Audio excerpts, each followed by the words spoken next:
Oke, sekarang kita sudah berada di materi terakhir yaitu chapter 16 yaitu add metadata untuk SEO dan juga shareability. Jadi di sini kita akan mempelajari apa itu metadata dan apa itu tipe dari metadata, lalu bagaimana caranya melakukan add open graph image using metadata, lalu bagaimana caranya add web icon menggunakan metadata. Jadi metadata itu apa? Metadata itu jadi di web development ya, metadata itu memprovide additional detail seperti about dari web page. Metadata itu tidak terlihat dari untuk user ya ketika memvisit sebuah page. Jadi ini akan bekerja di behind the scene atau di belakang gitu. Jadi embed with page HTML usually within the head. Jadi di dalam head itu metadatanya akan ditaruh di dalam tag head itu dan tidak akan terlihat oleh user gitu. Jadi di bagian belakang dia mainnya untuk SEO. Nah, terus kenapa metadata itu important katanya? Oke, jadi metadata itu bermain secara signifikan role untuk enhance the web page SEO gitu. Jadi ini akan membuat web kita lebih banyak dijangkau dan lebih banyak dilihat oleh orang-orang gitu ya nantinya ketika user mencari gitu. Jadi kita misalnya kita mempunyai, kita cek aja di sini Next.js, kalau kita search seperti ini, nah dia tuh langsung masuk di paling atas nih, langsung tampil di paling atas untuk Next.js. Itulah pentingnya dari metadata kalau kita punya aplikasi, misalnya aplikasi apa gitu ya, aplikasi aplikasi motor keliling gitu misalnya. Nah, dia akan muncul di paling atas nih nantinya gitu. Kalau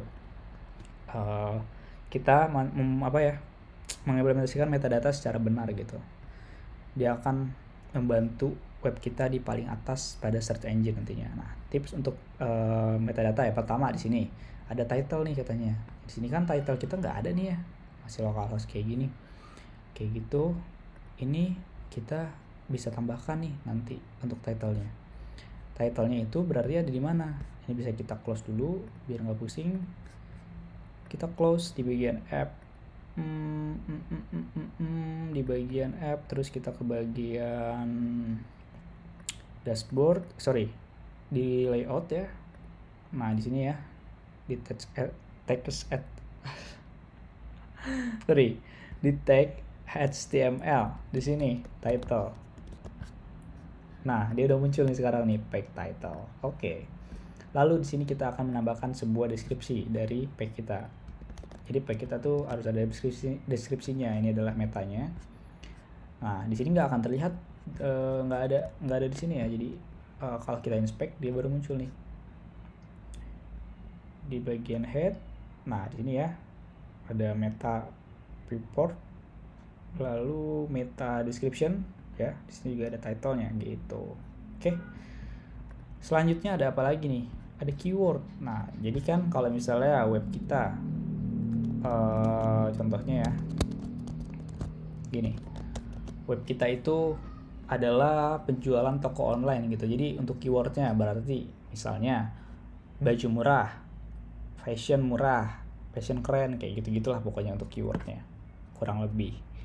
Lalu di sini kita import juga sebuah open graph metadata ya dengan menggunakan properti seperti ini, OG.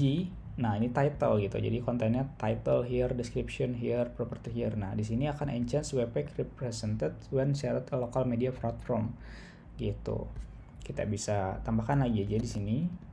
Lalu kita juga bisa menambahkan sebuah icon. Di sini kan untuk iconnya Next.js ya, default gitu ya. Kita juga bisa mengganti sebenarnya nanti gitu. Nah, di sini kan untuk web iconnya masih Next.js nih, dia ngambilnya dari sini gitu. Jadi ya udah gitu, kita nggak gue nggak mempersiapkan juga untuk iconnya, tapi kalian bisa ganti dan kalian bisa taruh di bagian public ini ya. Jadi itu static assetnya nanti kita bisa rapikan dulu, coba. Oke, seperti ini.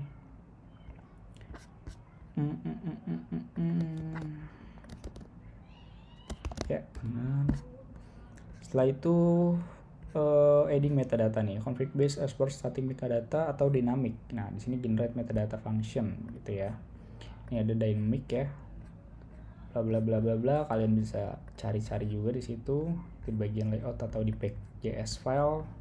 Ini juga untuk file base ya, di sini seperti yang tadi icon itu adalah sebuah static ya, static asset. Lalu vibe icon, open grab image in your public folder. You can notice yang tadi gue bilang, yang gue kasih tahu itu ada vibe icon icon, ini dia gambarnya. Dan juga open grab image .jpg, kita bisa cek lagi di sini untuk open grab. Nah ini dia open grabnya. After doing this, Next.js will automatically identify and use the file your vibe icon dan OG image. You can verify by this checking the head element of your application in DevTool gitu. Good to know you can also bla bla bla bla bla dengan image response constructor. After doing this, Next.js automatically pack title and description. You can also include metadata ya di bagian layout nih. Ini bisa kita copy aja di layout nih. Nah, kita bisa tambahkan di sini juga nih katanya gitu, metadata nih, title-nya seperti ini, metadata base seperti ini gitu. Kita bisa tambahkan di sini atau di sini juga bisa, bebas. Nah, Next.js will automatically add the title and metadata to your application katanya. Kayak gini, ini. Nah, di sini juga di invoice page, ini bisa kita copy deh di bagian invoice page, dashboard, invoice page. Oke. Nah, seperti ini ya. Ini kita bisa tambahkan. Kalau kita coba buka di bagian invoice ya, tadi ini passwordnya apa ya, gue lupa lagi. User atau apa ya tadi ya. Oke, user 1234556. Kita login, kita ke bagian dashboardnya. Sini sudah Akme dashboard kalau dilihat. Oke, ini ya Akme dashboard. Terus kita ke bagian invoice. Nah ini dia sudah mengambil dari sini, invoice Akme dashboard. Oke. Di sini juga ya dikasih tahu nih, kalau di sini di bagian layout nih kita bisa menambahkan sebuah version S ya. Jadi katanya version S ini adalah akan di replace pack title-nya gitu. Jadi kita bisa tambahkan aja di sini ya di bagian layout. Sini ini kita bisa paste, kita hapus. Nah di sini kan S nih, defaultnya adalah Akme dashboard bla bla bla bla kayak gitu. Ini gue bisa hapus untuk titlenya deh, untuk titlenya kita bisa hapus. Nah di sini titlenya adalah invoice Akme dashboard kan. Oke, sekarang kalau kita balik lagi, nah kalau misalnya kita hapus di sini ya, ini harusnya invoice Akme dashboard bla bla bla bla. Ini kan udah ada nih di depan nih, di layout depan nih. Coba ini kita hapus aja. Nah, dia masih akan tetap Akme dashboard. Di sini defaultnya adalah Akme dashboard karena di customer itu belum ada si metadatanya. Kalau kita tambahkan lagi di bagian customer ya. Oke, layoutnya dia belum ada ternyata. Kita tambahkan aja deh layout. Layout.tsx, kita paste di sini, customer, kita save. Wait. Layout. Ini kita tambahkan dulu deh. Wait. Oh sorry, itu ada di pack. Ini kita hapus lagi, berarti untuk layoutnya kita importnya di sini. Sorry, lupa gua.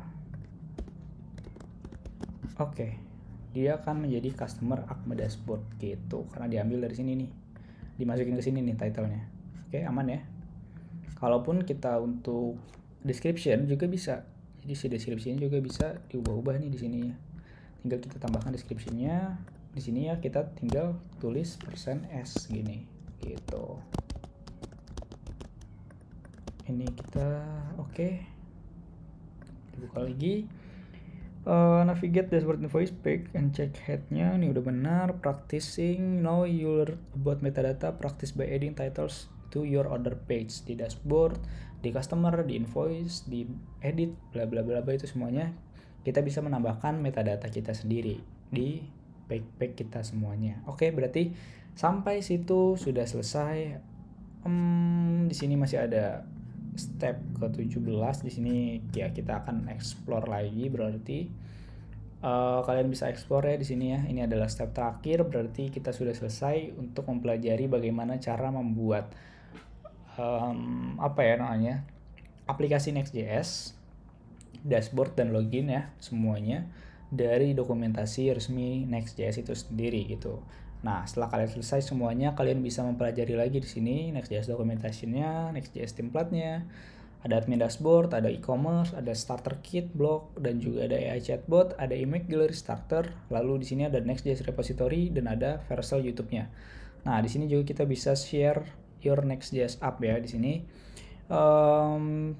Di tutorial ya di X, if you do please mention. Nah, kalau kita misalnya share gitu, katanya kita disuruh tag @next.js gitu ya, gitu-gitulah pokoknya.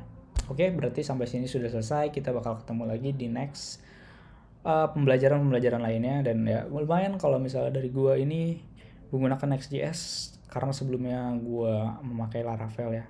Dengan menggunakan Next.js, kalau gue lihat dari performa itu jauh sangat lebih jauh daripada Laravel kalau gue bilang dari segi performanya, karena dia bisa dengan cepat meload halaman, dia juga bisa menggunakan asynchronous, dia juga bisa mereduce ya atau mengurangi reload halaman ya pada networknya, dan juga dia bisa melakukan revalidate data dari database gitu ya secara cepat tanpa harus merefresh halaman ya, kayak gitu-gitulah pokoknya. Dan gua bakalan pelajarin lebih lanjut sih kalau tentang Next.js ini, karena menurut gue ini sangat-sangat menarik dan sangat-sangat sangat-sangat bagus mungkin ya untuk project-project lainnya gitu ya yang akan gue kembangin nantinya gitu. Oke, berarti sekian aja dari gue. Terima kasih yang udah nonton dari chapter 1 sampai chapter 17 ini. Jangan lupa untuk kalian like dan subscribe, dan jangan lupa untuk aktifin notifikasinya, loncengnya. Kita bakal belajar bareng lagi membuat aplikasi-aplikasi baru dengan tech-stack yang baru, dengan framework yang baru, dengan library yang baru, yang pastinya akan lebih seru nantinya. Oke, thank you.